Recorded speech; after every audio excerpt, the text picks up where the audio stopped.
這一段。你吻過我的臉，曾是8000遍，無去想總有一天，夜雨中找不到打算，讓我孤單這邊1點鐘等到3點，哪怕與你相見仍是我心願，我也有我感覺，難道要這樣？無去想總有一天，夜雨中找不到打算，讓我一等再等，再等一天共你收回溫暖。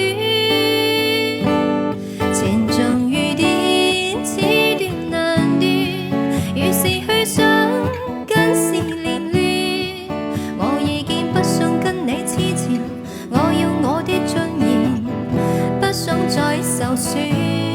後來我心要變難變，道別再等也未如願，永遠在愛與痛的邊緣，應該怎麼決定挑選？前種雨點似斷難斷，於是去想更是連亂。我已經不想跟你痴纏，我要我的尊嚴，不想再受損。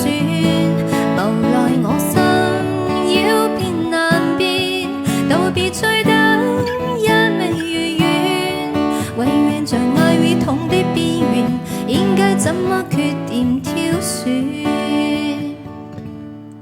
永遠在愛與痛的邊緣，應該怎麼決定挑選？